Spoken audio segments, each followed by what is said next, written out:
Hello guys, welcome back to my channel DSC subjects content. ఈరోజు వీడియోలో మనం 6th క్లాస్లోని 7th lesson అయిన emergence of kingdoms and republics, రాజ్యాలు గణతంత్రాలు ఆవిర్భావం లెసన్లో కొన్ని ఇంపార్టెంట్ బిట్స్, దానికి సంబంధించిన ఇన్ఫర్మేషన్ లెసన్లో ఏమిచ్చారో చూద్దాం.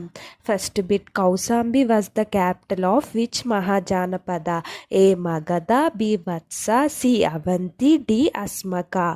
ఇప్పుడు తెలుగులో మహాజానపదానికి రాజధానిగా ఉండేది ఏది? A Magadha, B Vatsa, C Avanti, D Asmaka. Answer వచ్చేసి మనకి B Vatsa. Kaushambi was the capital of Vatsa Mahajanapada. Kaushambi మనకి వత్స మహాజానపదానికి రాజధానిగా ఉండేది. దీనికి సంబంధించిన ఇన్ఫర్మేషన్ లెసన్లో ఎక్కడుందో చూద్దాం. ఫస్ట్ మహాజానపద అంటే ఏంటో మనకి తెలియాలి. Electing leaders or rulers by voting has become common in the present డేస్లో మనకి లీడర్స్ని ఎలక్షన్ ద్వారా ఎన్నుకుంటున్నాం కదా, రూలర్స్ని. You heard about kings and emperors who rule large kingdoms in India. మనం వినే ఉంటాము కింగ్స్ అండ్ ఎంపరర్స్ మనల్ని రూల్ చేసేవారని అప్పుడు రోజుల్లో. How did they become rulers in the past? వాళ్ళు రూలర్స్గా ఎలా మారారు? Let us find out how they came into being in early times. Let us discuss how జానపదాస్ emerged into kingdoms in India. ఇప్పుడు ఈ లెసన్లో మనకి జానపదాస్ అనేవి రాజ్యాలుగా ఎలా మారాయి, రాజులు ఎలా పాలించేవారు అనేది దాని గురించి కొంత ఇన్ఫర్మేషన్ ఈ లెసన్లో చూద్దాం మనం. The reverse Ganga and Yamuna flow between the Himalayas and the hills of the Deccan plateau. మనకి గంగా యమున రివర్స్ అనేవి హిమాలయాస్ మరియు డెక్కన్ ప్లాట్యూ మధ్యలో ప్రవహించేవి. It is called the Gangetic valley. దీన్నే గంగాటిక్ వ్యాలీ అని మనం పిలుస్తాం. As this plain receives very high rainfall, it is very fertile. ఇందులో ల్యాండ్ మనకి అగ్రికల్చర్కి చాలా సూటబుల్గా ఉండేది, అలాగే ఎక్కువ వర్షపాతం ఉండేది. These rivers bring silt from the Himalayas and flow throughout the year.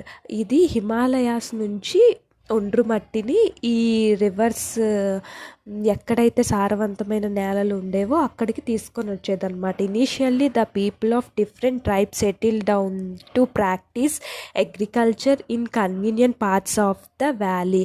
ఇక్కడ చాలామంది ట్రైబ్స్ అనేవాళ్ళు అగ్రికల్చర్ చేస్తూ నివసించడానికి వచ్చారనమాట. వాళ్ళెవరెవరు?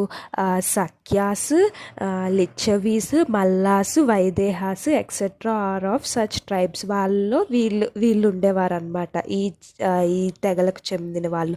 These tribes were called jana in Sanskrit and the place where they settled was called janapada. వీళ్ళని మనకి సాంస్క్రిట్లో జన అని పిలిచేవాళ్ళు, కాబట్టి వీళ్ళు ఉండే ప్లేస్ని జనపద అని పిలిచేవారు. People began to settle down along these river banks in large numbers around 2700 BCE. 2700 BCEలో ఎక్కువ మంది ఈ రివర్ బ్యాంక్స్ దగ్గర నివసించడానికి వచ్చారనమాట. They clear the forest with the help of iron tools and tilde the land to grow paddy and other crops. వరి పండించుకునే విధంగా వీళ్ళు ల్యాండ్ని, ఫారెస్ట్ని కట్ చేసేసి ల్యాండ్స్ని ఏర్పాటు చేసుకున్నారన్నమాట. Large villages and towns developed in this parts and they were inhabitated by many people probably belong to many different tribes. అలాగే different tribes అనే వాళ్ళు కూడా ఇక్కడ నివసించడానికి రావడం వల్ల ఎక్కువగా విలేజెస్ మనకి టౌన్స్ ఏర్పడ్డాయి. The widespread use of iron in Gangetic plain created conditions for the formation of larger territorial units. ఏంటంటే పెద్ద పెద్ద ప్లేసెస్ ఏర్పడ్డాయి మనకి ఐరన్ యూజ్ చేయడం వల్ల. Large groups of such villages and towns were called mahajanapadas or big janapadas. ఇలా ఏర్పడిన వాటిని మనకి మహాజానపదాస్ లేదా బిగ్ జానపదాస్ అని పిలుస్తారు.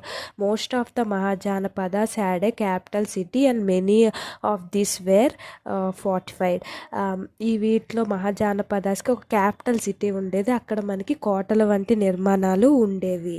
ఇప్పుడు మనం ఇంకొన్ని బిట్స్ వీటికి సంబంధించినవి చూద్దాం, ఈ లెసన్కి సంబంధించినవి. During the period of mahajanapadas farmer used to pay 1/6 of their agriculture produce as a tax to the king. What was this tax called? A bali, B baga, C Tirtha, D సుల్కా. ఇప్పుడు తెలుగులో మహాజానపదాల కాలంలో రైతులు తమ పంట పండించిన దాంట్లో 1/6 వంతును రాజుకు పన్నుగా చెల్లించేవారు. ఈ పన్నుని ఏమని పిలిచేవారు? ఏ బాలి, బి బాగా, సి తీర్థ, డి సుల్కా. ఆన్సర్ వచ్చేసి మనకి బి బాగా. During the period of Mahajanapadas, farmers used to pay 1/6 of their agriculture produce as a tax to the king. This is called బాగా. మహాజానపదాల కాలంలో రైతులు తమ పండించిన పంటల దాంట్లో 1/6 వంతును రాజుకు పన్నుగా చెల్లించేవారు. దీనిని బాగా అని పిలిచేవారు. నెక్స్ట్ బిట్ వచ్చేసి మనకి In ancient India, whom did the Gahapatis employ to work in their fields? A. Gramabojakas, B. Dasakammakaras, C. Shrenis, D. Merchants. ఇప్పుడు తెలుగులో ప్రాచీన భారతదేశంలో గృహపతులు తమ పొలాల్లో పనులు చేయించుకోవడానికి ఎవరు నియమించుకునేవారు? ఏ గ్రామ భోజకులు, బి దాసకమ్మకారులు, సి శ్రేణులు, డి వర్తకులు. ఆన్సర్ వచ్చేసి మనకి B dasakammakaras. In ancient India gahapatis is employed to dasakammakaras to work in their fields. ప్రాచీన భారతదేశంలో గృహపతులు తమ పొలాల్లో పనులు చేయించుకోవడానికి దాసకమ్మకారులను నియమించుకునేవారు. Next bit. During the period of mahajanapadas who were referred to as bhritakas? A officers who collected tax, B small farmers with their own land, C labourers who worked for other in exchange for wages, D traders of foreign goods.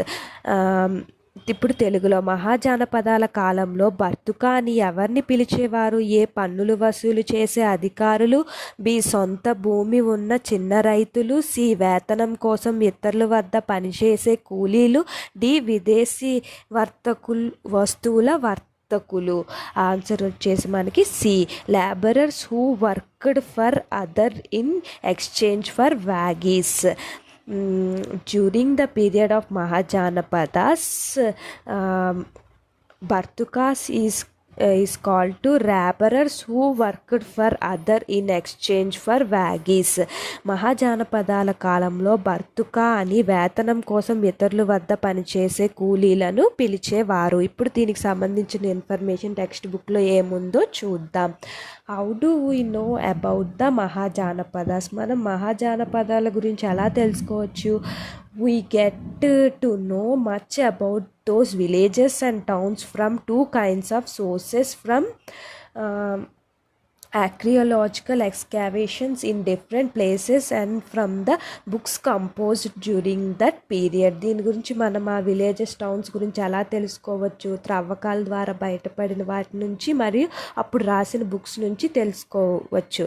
ఆర్కియాలజిస్ట్స్ have excavated hundreds of sites in the Ganga valley and have tried to know more about the lives of the peoples of those days. అప్పుడు archaeologists ఏమో మనకి hundreds of సైట్స్లో, Ganga valley సైట్స్లో మనకి తవ్వకాలు జరిపి వాటి ద్వారా అక్కడ నివసించే ప్రజల కోసం తెలుసుకోవాలని అనుకున్నారు. Some important archaeological sites at the time of mahajanapadas are Hastinapura,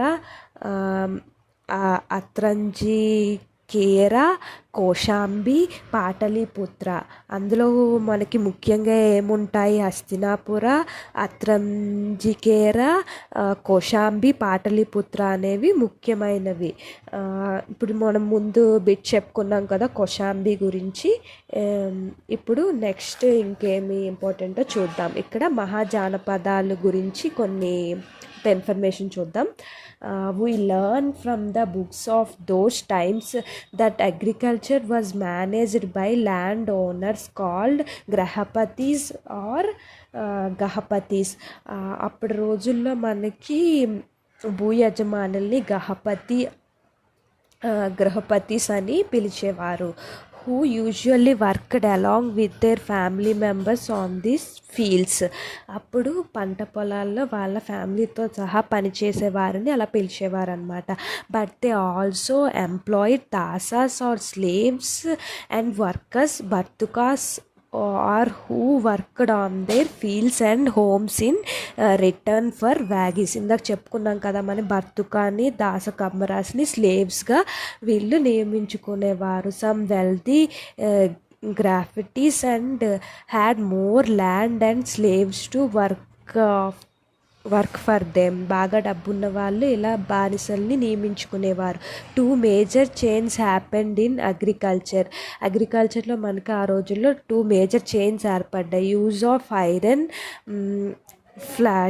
ఫ్లక్షియర్ and plantation of paddy saplings improved agriculture productivity. ఇనుప నాగళ్ళని ఉపయోగించడం ద్వారా మనకి వ్యవసాయం అనేది అభివృద్ధి చెందింది. Promotion of irrigation facilities also increased production. మనకి ఏంటంటే నీటి సౌకర్యాలు ఏర్పడడం వల్ల కూడా ఈ ప్రొడక్షన్ అనేది మనకి పెరిగింది. నెక్స్ట్ వీడియోలో మనం మహాజానపదాసు వాటి క్యాపిటల్స్ గురించి ఇంపార్టెంట్ బిట్స్ ఏంటో చూద్దాం. ఈ వీడియో మీకు నచ్చినట్లయితే ఒక్క లైక్ చేసి మన ఛానల్కి ఇంకా మోటివేషన్ ఇవ్వండి. ఇలాంటి మరిన్ని వీడియోస్ కోసం మన ఛానల్ని సబ్స్క్రైబ్ చేసుకోవడం మర్చిపోకండి. అలాగే బెల్ ఐకాన్ క్లిక్ చేయండి. దానివల్ల మన నోటిఫికేషన్ అనేది మీకు వెంటనే వస్తుంది.